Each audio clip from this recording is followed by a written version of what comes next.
Good morning friends. कैसे हो आप लोग? बढ़िया। ठीक है फ्रेंड। फ्रेंड्स, आज लेंगे हम sum number 2। Describe whether the following transaction are cash और क्रेडिट। यानी हमें एक्सप्लेन करना है कि ट्रांजेक्शन कैश है या क्रेडिट ट्रांजेक्शन है। यानी हमें क्लासिफिकेशन बाइफर्केशन करना है कि कैश ट्रांजेक्शन है या क्रेडिट ट्रांजेक्शन है। ठीक है friend, let's start. Sum num sum number 2, transaction number 1, goods sold in cash. तो ये वाला ट्रांजेक्शन कैश है क्योंकि वर्ड ही लिखा हुआ है कैश। सीधी बात है, कैश आ रही है तो कैश इंक्रीज होगी। गुड परचेज फॉर 800, ये भी ट्रांजेक्शन कैश ट्रांजेक्शन है क्योंकि पर्सन का कैश वर्ड नहीं लिखा हुआ है, बट पर्सन का नेम भी मेंशन नहीं है। तो फिर भी ये ट्रांजेक्शन कैसा हुआ? कैश कैश जा रही है बराबर, तो कैश आपकी क्या होगी? डिक्रीज होगी। यहाँ पे रीज़न लिखा ही होगा, कैश इंक्रीज कैश डिक्रीज। सीधी बात, परचेज करोगे गुड्स आप तो कैश डिक्रीज होगी। Goods of ₹900 sold to Meena, ये वाला ट्रांजेक्शन क्रेडिट ट्रांजेक्शन है। कौन सा ट्रांजेक्शन है? क्रेडिट, क्योंकि यहाँ पे कैश वर्ड भी मेंशन नहीं है और पर्सन का नेम इन्वॉल्व है, मीना। यानी ये हो गया हमारा क्रेडिट ट्रांजेक्शन। ठीक है, तो यहाँ पे डेटर्स क्रेडिटर्स का रिलेशन डेवलप हो जाएगा। Next, goods of ₹2000 sold to Nutan for cash, यानी तो कैश ट्रांजेक्शन है। गुड्स सोल्ड किया तो कैश आ रही है, यानी कैश इंक्रीज होगी। Next, salary paid, paid word लिखा हुआ हो तो समझ ही लेना है हमें कि ट्रांजेक्शन कैश होगा। कैश बैलेंस आपका यानी कैश डिक्रीज होगी। इंश्योरेंस प्रीमियम पेड, ये भी पेड वर्ड लिखा हुआ है तो सीधी बात है कैश ट्रांजेक्शन है, कैश डिक्रीज होगी क्योंकि कैश जा रही है। Goods of ₹200 receive as a free sample, ये है non economic transaction. Non economic transaction ये रहा, क्योंकि नाइदर कैश और क्रेडिट दोनों में से ये ट्रांजेक्शन नहीं, कैश वर्ड भी नहीं है और पर्सन का नेम भी इफेक्ट नहीं हो रहा है इसमें। सीधी बात है, तो ये हो गया हमारा नॉन इकोनॉमिकल ट्रांजेक्शन। चलो, furniture of ₹5000 purchase from Shriji furniture, यानी ये फर्नीचर परचेज किया हुआ है तो फर्नीचर इंक्रीज होगा। और दूसरा ट्रांजेक्शन कौन सा है? तो क्रेडिट, क्योंकि नेम ऑफ पर्सन यहाँ इन्वॉल्व है, ये रहा श्रीजी फर्नीचर। कैश वर्ड भी मेंशन नहीं है, यानी credit transaction. 3000 paid, paid word लिखा हुआ है तो सीधी बात है कि ट्रांजेक्शन कैश ट्रांजेक्शन है। और किसके पैसे पेमेंट हो रहे हैं? तो एडवर्टाइजमेंट के, सा एजेंसी को। कैश वर्ड लिखा हुआ है नहीं है, फिर भी पेड वर्ड लिखा हुआ है तो सीधी बात है कि ये ट्रांजेक्शन कैश ट्रांजेक्शन, यानी पेड वर्ड लिखा हुआ हो तो आपको समझ ही लेना है कि ट्रांजेक्शन हमारा क्या है? कैश ट्रांजेक्शन है। डन? ठीक है, कैश डिक्रीज होगी। कमीशन रिसीव्ड, रिसीव वर्ड लिखा हुआ तो भी समझ लो आप कैश ट्रांजेक्शन है। ठीक है, कमीशन रिसीव्ड है, कैश इंक्रीज होगी। Okay, dash. Next, goods of ₹5000 purchase for cash, payment is made by cheque. तो सीधी बात है, यहाँ पे ट्रांजेक्शन तो कैश ही होगा बट पेमेंट चेक से हो रहा है तो कौन सा बैलेंस डिक्रीज होगा? बैंक बैलेंस डिक्रीज होगा। बैंक बैलेंस, यानी आप कैश से पेमेंट करोगे तो कैश बैलेंस डिक्रीज होगा। चेक से पेमेंट होगा तो बैंक बैलेंस डिक्रीज होगा। क्लियर है फ्रेंड्स? Done done. फिर से I am repeating my dear friend, आप कैश से पेमेंट करोगे तो कैश बैलेंस डिक्रीज होगा, चेक से पेमेंट करोगे तो बैंक बैलेंस डिक्रीज होगा। Next, goods of ₹6000 sold, payment is received by cheque, यानी सोल्ड किया तो पैसे आ रहे हैं। सीधी बात है, ये रहे चेक से आ रहे हैं। कैश ट्रांजेक्शन और बैंक बैलेंस इंक्रीज होगा क्योंकि आप जैसे ही गुड्स सोल्ड करोगे तो गुड्स जा रही है तो पैसे आ रहे हैं। सीधी बात है ना, गुड्स जाएगा तो पैसे आएंगे। तो ऐसा तो नहीं हो सकता कि दोनों के दोनों जाएंगे, ऐसा तो कभी होता ही नहीं। ठीक है फ्रेंड, चेक रिसीव्ड किया हुआ है यानी रिसीव वर्ड लिखा हुआ है तो समझ लो आप कैश ट्रांजेक्शन है। डन, यहाँ पे बैंक बैलेंस इंक्रीज हो जाएगा। रेंट रिसीव्ड बाय चेक, सीधी बात है, cash transaction bank balance increase हो जाएगा क्योंकि चेक से पैसे आ रहे हैं। Telephone bill of ₹700 paid by cheque, paid word लिखा हुआ है फिर भी यानी कैश ट्रांजेक्शन हो गया, यानी रिसीव वर्ड लिखा हुआ हो, पेड वर्ड लिखा हुआ तो दोनों के दोनों कैश ट्रांजेक्शन है। पर यहाँ पे ध्यान रखना है रिसीव है तो कैश यानी कैश या चेक आ रहे होंगे, और पेड होगा तो कैश और चेक से पेमेंट हो रहा होगा यानी पैसे जा रहे होंगे। ठीक है, तो यहाँ पे हम टेलीफोन बिल चेक से पेड कर रहे हो तो बैंक बैलेंस डिक्रीज होगा। कौन सा बैलेंस डिक्रीज होगा? यानी बैंक बैलेंस डिक्रीज होगा। Next, a cheque of ₹3000 issued to Lakshmi ben for her dues, यानी हम पेमेंट कर रहे हैं, चेक इश्यूड है, ये सीधी बात है ना, तो हमारी लायबिलिटी डिक्रीज हो जाएगी। ट्रांजेक्शन कौन सा हो जाएगा? तो कैश ट्रांजेक्शन। हमारा कौन सा बैलेंस डिक्रीज होगा? तो बैंक बैलेंस, क्योंकि हम पैसे तो दे रहे बट कैश से दे रहे हैं नहीं, किस से दे रहे? चेक से। तो फ्रेंड यही था बाइफर्केशन यानी classification of cash and credit transaction, sum number 2। ठीक है फ्रेंड, नेक्स्ट टॉपिक है हमारे पास, ये है वाउचर। वाउचर है क्या? तो प्रूफ एक यानी पिलर है हमारे पास, यानी हमें जो अकाउंट लिखना होता है ना, वे द ओनर जो अपना बिजनेस का अकाउंट्स जो भी राइट करता है ना, उसका बेस ही यही है।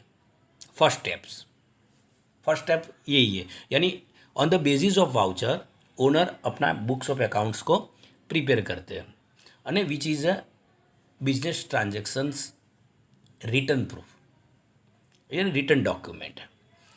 अब होगा क्या, द नेचर ऑफ ट्रांजेक्शन, यानी आइधर ये वो कैश ट्रांजेक्शन है या क्रेडिट ट्रांजेक्शन है, परचेस का ट्रांजेक्शन है, सेल्स का ट्रांजेक्शन है, आइधर वो बैंक ट्रांजेक्शन है, एक्सपेंसेस के ट्रांजेक्शन है, इनकम के ट्रांजेक्शन है, एसेट्स के ट्रांजेक्शन है, यानी लायबिलिटी यानी पेमेंट के कोई भी ट्रांजेक्शन है, यानी which are determined on the basis of voucher. यानी हमें पता कैसे चलेगा कि transaction which types of transaction कौन से टाइप का है, फिर आपको उसको वाउचर को देखना पड़ेगा। ठीक है, और विच इज एक्सेप्टेबल, यानी voucher is acceptable as a proof, यानी वो एक्सेप्ट होता है। नेक्स्ट, यानी जब भी there are many parties which are involve, यानी मिनिमम 2 पार्टीज तो इन्वॉल्व होगी, there are two or more parties which are involve in certain business transaction, तो 1 पार्टीज एंड अदर पार्टीज, यानी एक प्रूफ देने वाली पार्टी होगी तो दूसरी वो प्रूफ यानी वाउचर लेने वाली पार्टी होगी, यानी एक गिवर होगा तो दूसरा एक्सेप्टर होगा, सीधी बात है। और दोनों पार्टीज के वही वाउचर के बेसिस पे अपने बुक्स ऑफ अकाउंट्स को प्रिपेयर करेंगे। यानी मान लो कि देर आर टू पार्टीज, एक एग्जांपल देता हूँ, ए एंड बी। अब ए ने बी को 5000 का गुड सोल्ड किया, तो बिल कौन बनाएगा? ए ही बनाएगा ना, तो वो जो बिल है ना विच इज कॉल्ड वाउचर, तो ए के लिए वो ही बिल सेल्स का वाउचर हो जाएगा और बी के लिए वो ही बिल परचेज का वाउचर हो जाएगा।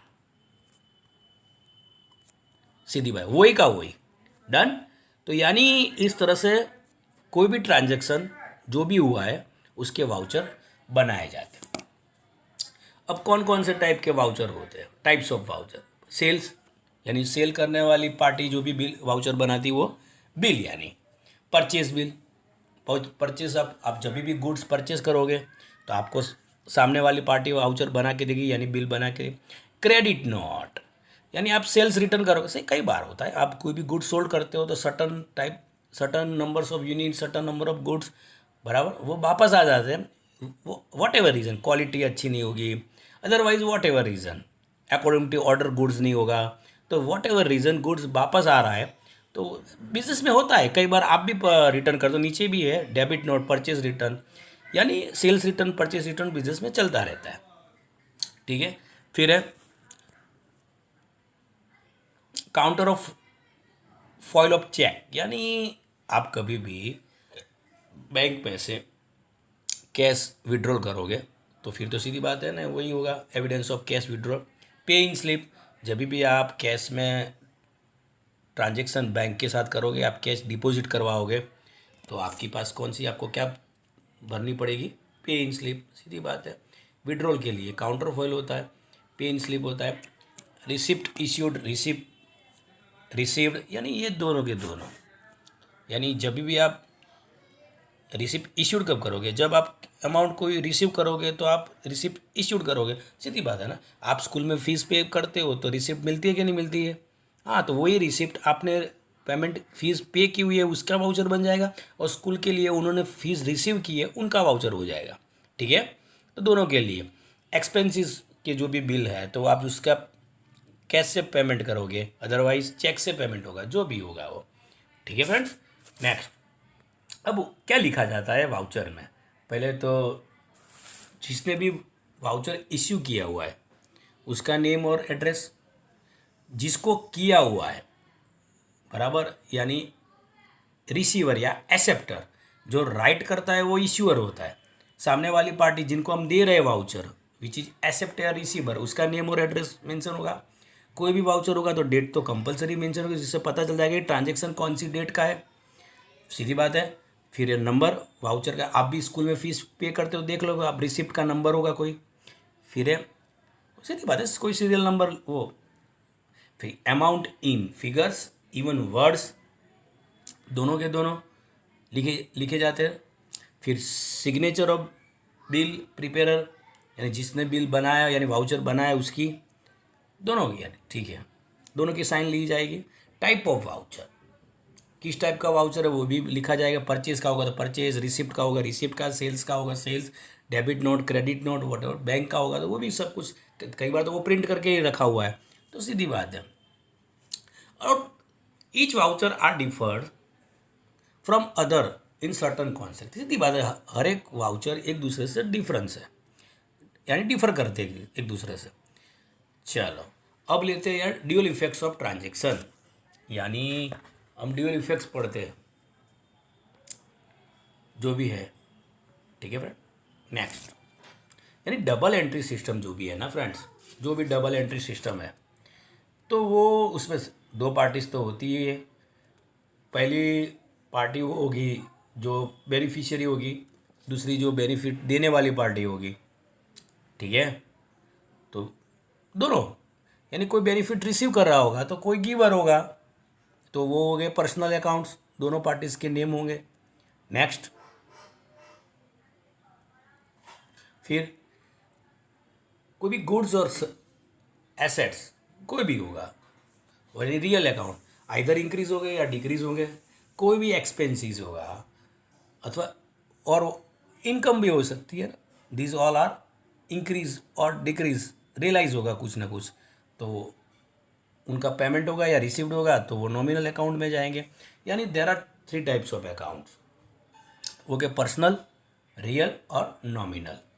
ठीक है, अब वो तो आप जो भी टॉपिक नंबर 6 पढ़ेंगे हम उसमें में वो मेंशन किया हुआ है, पर हमें यहाँ पे क्या पढ़ना है कि ड्यूअल इफेक्ट्स क्या है, क्या कौन सी चीज़ें आ रही है और कौन सी चीज़ें जा रही है। सम नंबर 3 देख लो friends. Manoj comments business with introduction of capital 20, यानी मनोज ने बिजनेस स्टार्ट किया, कैपिटल कितनी है 20,000। तो पहले तो फर्स्ट इफेक्ट, यानी 2 इफेक्ट्स चाहिए हमें, तो फर्स्ट इफेक्ट क्या होगी, कैश आ रही है, तो कौन सी होगी फर्स्ट इफेक्ट, तो कैश से ही होगी, यानी कैश अकाउंट, क्योंकि नया बिजनेस स्टार्ट रहा है तो ओनर बिजनेस में क्या लेके आ रहा है, कैश लेके आ, कैपिटल यानी कैश, कैश लेके आ रहा है। दूसरी इफेक्ट क्या होगी, कौन इंट्रोड्यूस कर रहा है बिजनेस पे कैपिटल, यानी पैसे कौन डाल रहा है, तो ओनर, तो ओनर जो भी पैसे लेके आ रहा है, यानी कुछ भी लेके आए, ओनर क्या लेके आ सकता है, आइदर कैश, गुड्स या एसेट्स, तीनों में से कुछ भी लेके आए, आई am repeating my words, introduce करें यानी लेके आए, तो वो कौन से अकाउंट में जाएगी, पार्टनर्स के कैपिटल अकाउंट में। Second effect. फर्स्ट इफेक्ट तो जो लेके आ रहा है उसमें जाएगी, यहाँ पे कैश लेके आ रहा है तो कैश, दूसरी capital. Next, Manoj has purchase goods of worth ₹3,000 from Bharti ben. Okay, third वाला ले ली मैंने, ठीक है। फिर सेकंड वाला ले लेते हैं। तो फिर तो उन्होंने क्या पर गुड परचेस किया, तो गुड्स आ रहा है, तो फिर तो परचेज अकाउंट होगा, यानी परचेज पे इफेक्ट होगी। और दूसरा, गुड्स देने वाली पार्टी कौन है, भारती बहन, यानी there are 2 accounts involve, purchase और भारती बहन। सेकंड वाला, the account is open with the bank of India by depositing 40,000, यानी बैंक में 40,000 डिपोजिट करवाए, तो फर्स्ट इफेक्ट कौन सी जाएगी, state bank of India, bank involve है। दूसरी, क्या डिपॉजिट करवाया हमने, कैश, तो दूसरी इफेक्ट जाएगी कैश। सीधी बात है ना। बैंक रिसीवर है तो बैंक अकाउंट पे एक फर्स्ट इफेक्ट जाएगी, और दूसरी कैश हमारी जा रही है ना, तो कैश पे होगी। थर्ड तो हो गया है, फोर्थ ले लेते हैं। Manoj sold goods worth ₹5,000 to Vipul. Sold किया तो गुड्स जा रहा है, तो सीधी बात है सेल्स पे जाएगी फर्स्ट इफेक्ट। और दूसरी, गुड्स लेने वाली पार्टी कौन है, विपुल, तो दूसरी इफेक्ट जाएगी विपुल, क्योंकि वो रिसीवर है गुड्स का। फिर है goods worth ₹2,000 sold for cash, तो गुड्स सोल्ड किया तो कैश अकाउंट तो आएगा ही आएगा, कैश से किया हुआ है तो कैश आ रही है, तो कैश अकाउंट फर्स्ट इफेक्ट। दूसरी, गुड्स सोल्ड किया, गुड्स जा रहा है, दूसरी इफेक्ट हो जाएगी सेल्स अकाउंट में। सीधी बात है ना। आप सोल्ड करोगे, आइदर कैश होगा या क्रेडिट होगा, सेल्स में इफेक्ट आएगी ही आएगी। नेक्स्ट, और कौन सी इफेक्ट है, अब ले लेते हैं transaction number 6। Manoj purchase furniture worth ₹1,500, यानी मनोज ने गुड्स परचेज किया हुआ है, परचेज तो परचेज अकाउंट, तो फर्स्ट इफेक्ट वही होगी, क्योंकि गुड परचेज किया हुआ है 1,500 का, बराबर, यानी यहाँ पे गुड्स नहीं है, फर्नीचर है, सॉरी फर्नीचर है, यानी एसेट्स परचेज की, तो यह सीधी बात है हो जाएगी फर्स्ट इफेक्ट फर्नीचर पे। मनोज परचेज फर्नीचर है, या गुड्स नहीं है, सॉरी, तो फर्नीचर पे इफेक्ट जाएगी। दूसरी, फर्नीचर देने वाली पार्टी कौन है, मनोज, तो दूसरी इफेक्ट जाएगी मनोज में, ठीक है। कमीशन पेड 200, तो सीधी बात है फर्स्ट कमीशन हमारा एक्सपेंसिस हो गया, तो फर्स्ट इफेक्ट जाएगी हमारी कमीशन पे, क्योंकि हमारा एक्सपेंसिस है। दूसरी हमारी इफेक्ट हो जाएगी कैश पे, क्योंकि कैश जा रही है, तो दूसरी इफेक्ट आएगी कैश, क्योंकि पेड वर्ड लिखा हुआ है तो ट्रांजेक्शन तो कैश ही हो गया। नेक्स्ट, विपुल रिटर्न गुड्स वर्थ ₹200, यानी हमारा जो गुड्स सोल्ड किया हुआ था वो रिटर्न आया, सीधी बात है ना। तो ये हमारा हो गया, यानी देख लो फोर्थ ट्रांजेक्शन में ही विपुल है, उसमें से रिटर्न आया हुआ है, तो ये हमारा सेल्स रिटर्न हो गया। तो फर्स्ट इफेक्ट जाएगी सेल्स रिटर्न में, दूसरी जाए गुड्स देने वाली पार्टी कौन है, विपुल, तो दूसरी इफेक्ट जाएगी विपुल में। Next, 150 worth rupees goods return to Bharti बहन, यानी मनोज ने भारती बहन को 150 का गुड्स रिटर्न कर दिया, यानी परचेज रिटर्न हो गया, तो फर्स्ट इफेक्ट जाएगी। यानी आप इफेक्ट को आगे पीछे लिख सकते हो, उससे कोई फर्क पड़ने वाला नहीं है। तो पहली हो जाएगी भारती बहन, और दूसरी हो जाएगी, क्योंकि गुड्स जा रहा है तो परचेज रिटर्न, और गुड्स लेने वाली पार्टी कौन है, भारती बहन, तो दूसरी इफेक्ट जाएगी भारती बहन।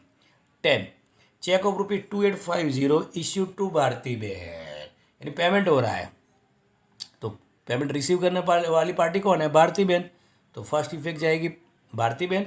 और दूसरी, पेमेंट कैसे कर रहे हैं हम लोग, चेक से कर रहे हैं, तो सीधी बात है ना, बैंक अकाउंट हमारा इफेक्ट होगा। Next, Vipul gave a cheque of ₹4800, यानी विपुल ने हमें 48 यानी हमें यानी मनोज को 4800 का चेक दिया, यानी पैसे आ रहे हैं, सीधी बात है। पर कैश आ रही है, नहीं, चेक से आ रहे हैं, तो बैंक इफेक्ट होगी, यानी बैंक अकाउंट इफेक्ट होगा। और दूसरी, पैसे देने वाली पार्टी कौन है, विपुल, तो दूसरा अकाउंट कौन सा इफेक्ट होगा, विपुल का। क्लियर फ्रेंड, तो ये हो गया हमारे। अब लेते हैं ये ही सब के सब ट्रांजेक्शन। टाइप्स ऑफ अकाउंट, यानी यहाँ पे which types of account are in books of account which are we are identify and classified. हमें कौन कौन से, यानी ये क्लासिफिकेशन हो गया, हमें आइडेंटिफाई करना है अब। तो पहला तो है कैटेगराइज कैसे, मेनली देखा जाए तो there are two types of account, personal and impersonal. अब इम्पर्सनल में दो है, रियल और नॉमिनल। या देखा जाए तो there are three types of account, there are three types of account, यानी माइंड में तो इस तरह से रखोगे तो भी चलेगा। पहले तो क्लासिफिकेशन दो ही है, कौन, पर्सनल एंड इम्पर्सनल। इम्पर्सनल के दो है, रियल और नॉमिनल। तो देखा जाए तो there are three types of account, personal number 1, real number 2 और nominal number 3। I am repeating, there are three types of account, personal, impersonal में दो, यानी रियल एंड नॉमिनल, यानी number 1 personal, number 2 real and number 3 nominal account. There are three types of account. ठीक है, यहाँ पे उन्होंने वो ये चार्ट बना के हमें दिखाया हुआ है, यानी पर्सनल एंड इम्पर्सनल। इम्पर्सनल में दो, रियल और nominal, number 1, number 2 and number 3। ठीक है फ्रेंड, अब लेते हैं पर्सनल अकाउंट। क्या है पर्सनल अकाउंट, है क्या पर्सनल अकाउंट, ध्यान से सुनिएगा। पर्सनल अकाउंट बिजनेस में जो भी हमारा क्रेडिट ट्रांजैक्शन होगा, तो सामने वाली जो भी पार्टी होगी, यानी काउंटर पार्टी सामने वाली, वो पर्सन ही होगी। अब आइदर जो भी पर्सन वो ट्रांजैक्शन में इन्वॉल्व होगा, आइदर वो नेचुरल पर्सन होगी या लीगल, यानी कोई हो सकता, लीगल पर्सन, आर्टिफिशियल पर्सन भी हो सकता है, यानी नेचुरल और आर्टिफिशियल। यानी there are two types of personal account, natural और आर्टिफिशियल। अब ड्यू टू क्रेडिट टाइम, यानी सीधी बात है, डेटर्स क्रेडिटर्स के रिलेशन से ही यही होगा। अब जो भी लाइव पर्सन है which are included in natural person, live person, अब अकाउंट्स आर देयर नेम्स, और उनके नेम से ही उनके अकाउंट्स बनाए जाते हैं। लेट्स टेक एग्जांपल, हेतल से अकाउंट, धर्मेंद्र से अकाउंट, रमन से account, these all are natural parties. सीधी बात है, they all are live person. There are certain account which are personal account but they are not a natural person, they are not a live person. Let's take an example, these all are legal artificial person. Let's take an example, bank of Baroda से account, partnership firm से account, ठीक है, जीवन जो high school से account, Parag medical store से account, these all are personal account but legal artificial accounts. LIC accounts, these all are, कोई association हो सकता है, कोई फिर वो कोई भी हो, cooperative society, association, club, social organisation, religious institute, कोई भी ले लो, these all are artificial person. सीधी बात है, यानी व्हेन एन नेचुरल और artificial person takes benefits of business, he become debtors, either creditor, whatever may be, तो उनके person affected, personal account effect होंगे ही होंगे। यानी वो सामने वाली पार्टी होगी, आइदर बेनिफिट्स देने वाली पार्टी होगी, अदरवाइज बेनिफिट्स लेने वाली पार्टी होगी। लेट्स टेक एग्जाम्पल, मान लो कि goods of ₹50,000 are provided by Ramesh to Shiv limited, यानी यहाँ पे गुड्स देने वाली पार्टी कौन है, रमेश, गुड्स लेने वाली पार्टी कौन है, शिव। तो यहाँ पे शिव रमेश के लिए डेटर्स हो जाएगा और शिव के लिए रमेश क्रेडिटर्स हो जाएगा, यानी this is the we can call it debtors creditors relationship. Next है रियल अकाउंट। रियल में आप गुड्स के अकाउंट्स ले लो और एसेट्स के अकाउंट ले लो। पहले लेते हैं गुड्स। अब गुड्स क्या है? अब बिजनेसमैन जो भी चीज़ का बिजनेस कर रहा है, the products which are dealt with by the businessman, यानी बिजनेसमैन जो भी चीज़ का प्रोडक्ट का बिजनेस कर रहा है are treated as a goods, उनके लिए वो गुड्स ही है। अब there are certain transaction which are related to goods. First one is purchase account, तो गुड्स का ही परचेज होगा। सेल्स अकाउंट, गुड्स का ही सेल्स होगा। Purchase return, sales return, this all are goods account. Next, कोई आप goods withdrawn for personal use, यानी ओनर अपने ही बिजनेस में से गुड्स अपने घर पे लेके जाए for personal use. Goods destroy by fire account, यानी गुड्स मान लो कि फायर टुक प्लेस, आग लग गई हमारे यहाँ बिजनेस में, होता रहता है ये सब। Goods given for advertisement account, यानी हम एडवर्टाइज पर्पज से कोई गुड्स दे रहे, डोनेशन दे रहे, तो ये सब गुड्स के अकाउंट। एसेट्स के अकाउंट, बहुत सारी एसेट्स है। अब वो विजिबल भी हो सकती है और इनविजिबल भी हो सकती है। देर सीधी बात है, एसेट्स तो टेंजिबल और इनटेंजिबल, दिखने वाली और नहीं दिखने वाली, दोनों हो सकती है। क्लियर है? तो बहुत सारी एसेट्स है जो बिजनेस में होती ही है, यानी बिजनेस चलता ही है with the help of assets. Business चलता कैसे है? और बिजनेस जो भी एसेट्स होगी उसकी मॉनेटरी वैल्यू होगी, उसकी कुछ ना कुछ तो वैल्यू होगी होगी। बिजनेस चलता कैसे है? एसेट्स का यूज़ करके। ठीक है।